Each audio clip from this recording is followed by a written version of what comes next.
everyone. Welcome back. I hope you enjoyed your lunch. My name is Lisa. I'm just emceeing in this room. So just a few announcements before we kick off.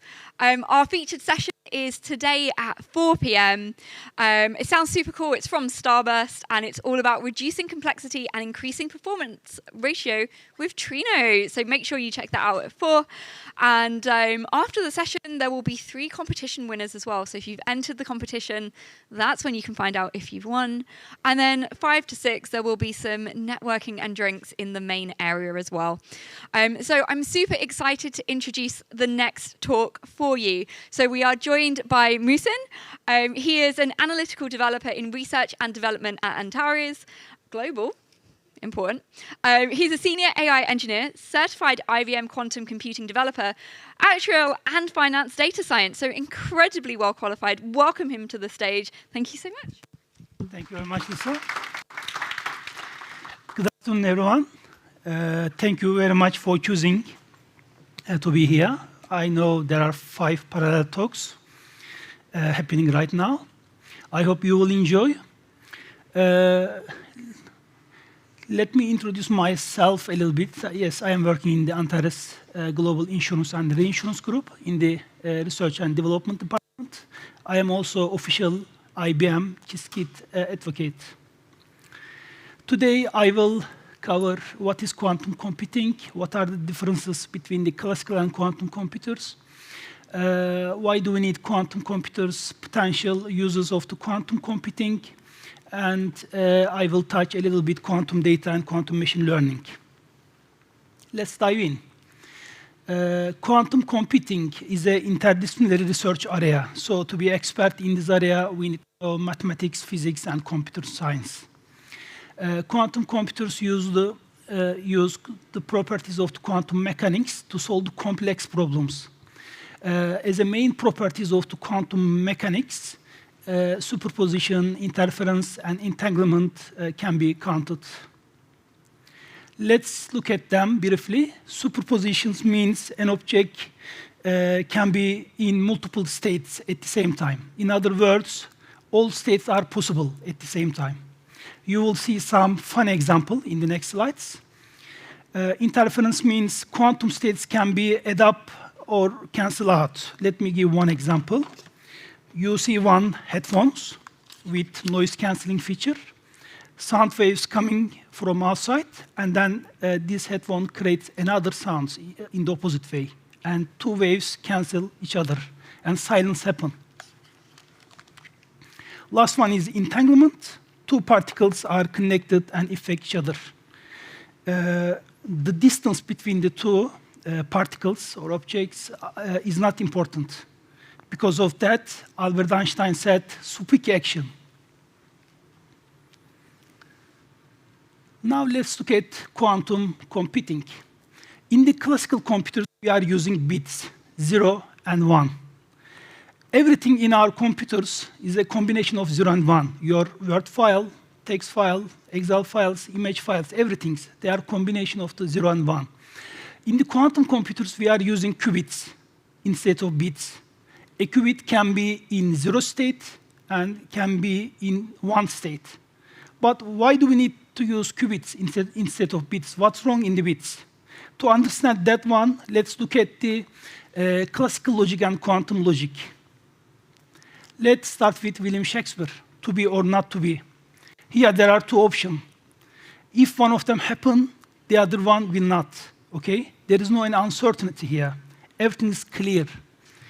In the classical logic, someone is 100% alive or 100% dead. Okay? For example, William Shakespeare is dead, 100% certainty.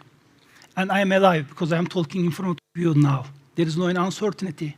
And something is good or bad with 100% certainty in the classical logic. But is this classical logic enough for us in our daily life? The answer is no. We are not sure about everything. For example, let's assume you met an old man 5 years ago and you haven't heard about him, from him since then. Can you say he's alive or dead? The answer is no. Will we face another pandemic next year? Can you answer this question with 100% certainty? No. So, we need probabilistic-based mechanic to understand, to compute to something and to understand the life. We need quantum mechanics because it is a probabilistic-based mechanic. In the quantum logic, there is uncertainty, so we need to take all options into account. So in the quantum computing, from the mathematical point of view, someone is alive and dead at the same time, good and bad at the same time, true and false, something is true and false at the same time. As I mentioned before, we are using qubits in the quantum computers. A qubit can be in zero state, can be in one state, and can be in superposition. It means 0 and 1 at the same time, alive and dead at the same time, true and false at the same time. Okay? So this is the main difference between the classical computing and quantum computing. Let's look at these cartoons. In the first one, you see tomb is close, Jesus is inside. So from the mathematical point of view, Jesus is in the superpositions, alive and dead at the same time. If we open the tomb, the superposition will collapse. Okay? The second cartoon is the same logic. Okay, why do we need quantum computers? We understand the difference between the classical computing and quantum computing, but why do we need quantum computers? We are happy with our classical computers. In the classical computers, processing power is so important, and it depends on the several things, okay? And number of the transistors also very important for the processing power. According to Moore's law, the number of the transistor is being doubled approximately every 2 years in a chip. If, we can increase the number of the transistors by making them smaller, okay? But if you look at this table, in 1971, a transistor size was 10 micrometer. Last year, in 2022, it was 3 nanometer. So we are approaching an atom size. We are approaching a technological barrier. So we need alternative solutions. This is one of the reasons why we need quantum computers. The second one, some complex tasks take a very long time in the traditional computers, okay, in the classical computers. Even if we use the supercomputers means high-performance computing system. They are still classical one, and they are not enough, okay? So to solve the complex problem, we need quantum computers. In the quantum computers today, there are some, there is a proven advantage. There are some famous algorithms, like Shor's algorithm, Grover's algorithms. By using these algorithms, we can solve some problems quickly, okay, compared to classical one. Let's look at some news. According to CNN Business, Google claims its quantum computer can do the impossible in 200 seconds. Okay, there's a task. This task takes 200 seconds in quantum computers.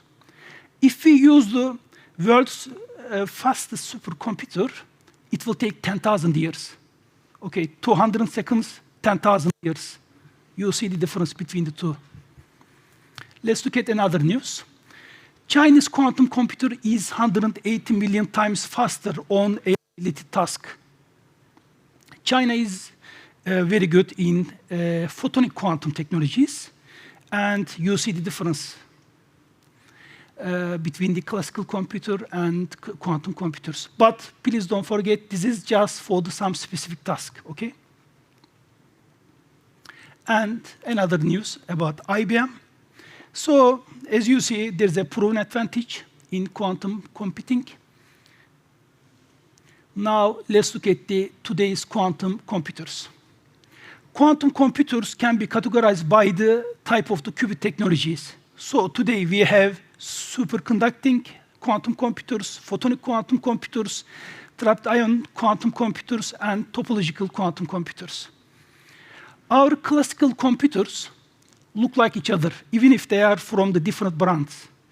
But quantum computers don't look like each other because they based on the different technology. They made of the different materials. In the first photo, you are seeing IBM superconducting quantum computer. In the middle, you see the photonic quantum computer.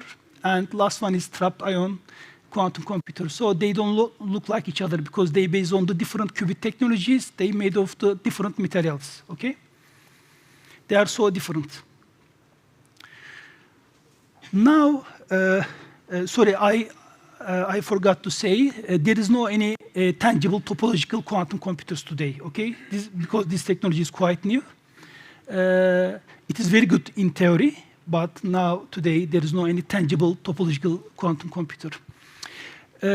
Companies invest in the different technologies. Now, there is no any winner in this area. There is a good competitions, and there is no winner. Every technology has pros and cons, okay, in this area. IBM, Google, Amazon, Rigetti, they invest in superconducting technologies. IonQ and Continuum, they invest in trapped ion technologies. PsiQuantum and a Chinese university, science and technology university, invest in photonic technologies, and Microsoft invest in topological technologies. In current quantum computers, we have two main problems. First one is the qubit number.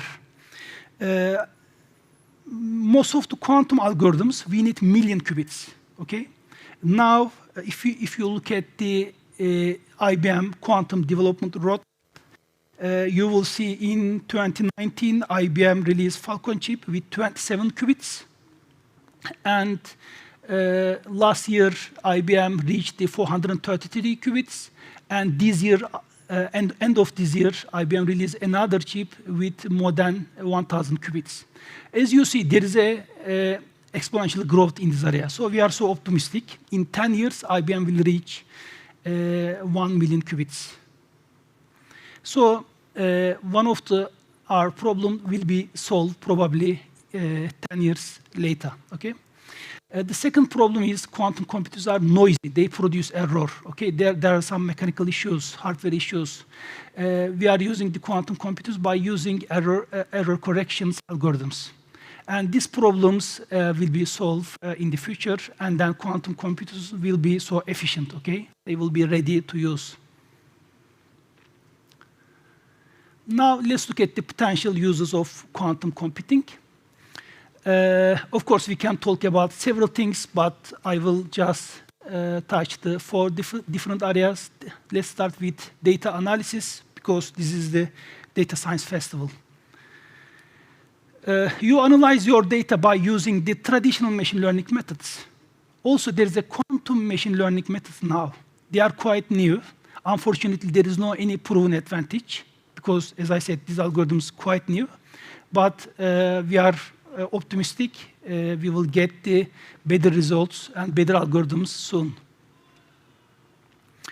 As I said, you are analyze the classical data by using the classical algorithms, okay? You use the linear regression, linear classifications, SVM, random forest, decision tree, okay? They are all classical ones, XGBoost, CatBoost, LightGBM, everything is a classical algorithms. But this is just one option. There are three different options. You can analyze your classical data by using quantum algorithms, and you can analyze your quantum data by using the classical algorithms, and you can analyze your quantum data by using quantum algorithms. So there are four different options, okay? But most of you just work on the first one so far. Now let's talk about quantum cryptography. Quantum cryptography plays an important role in cybersecurity. As I mentioned before, when we measure a system, superposition will collapse, okay? When we open the tomb, okay, the superposition will collapse. I mentioned in the previous slides. So let's assume there is let's assume there is a communication channel between the two parties. If a hacker tries to reach the system, hacker should measure the system. If the hacker measures the system, superposition will collapse and entanglement will be broken. It means receiver and sender will understand, okay, someone is in the channel. So quantum network, quantum cryptography, quantum channels, they are so safe, okay?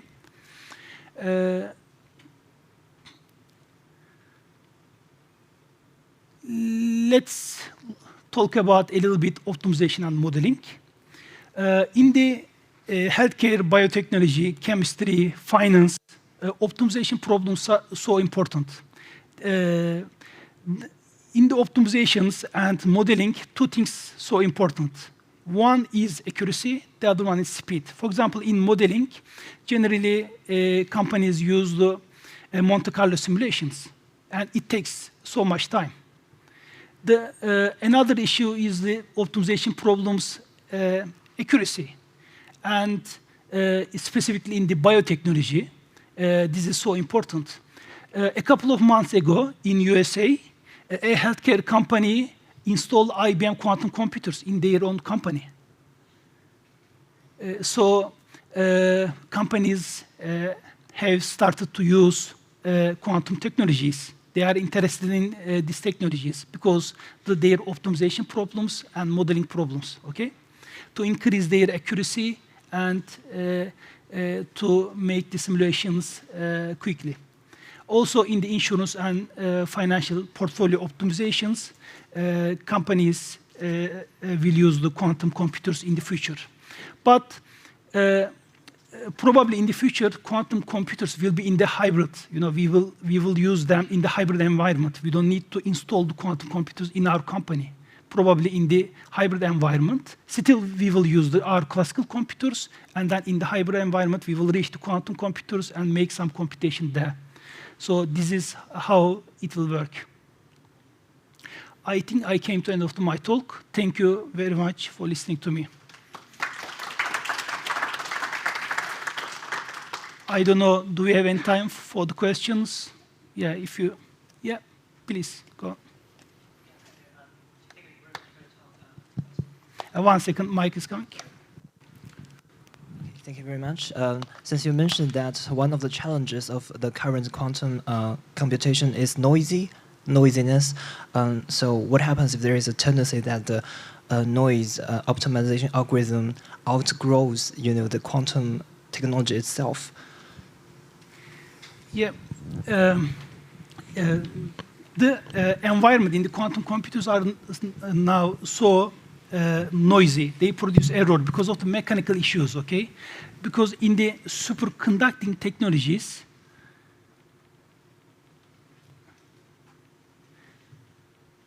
yes, in the IBM superconducting technologies, these technologies are so noisy. But the other technologies, for example, in trapped ion and topological technologies, for example, in topological technologies, there is no so much error like that. They are not noisy because they use the different technologies. Still, we are using the superconducting technologies by using some error corrections algorithms. But for the complex problems, to write error correction algorithms is so difficult. So because of that reasons, now they are not so efficient.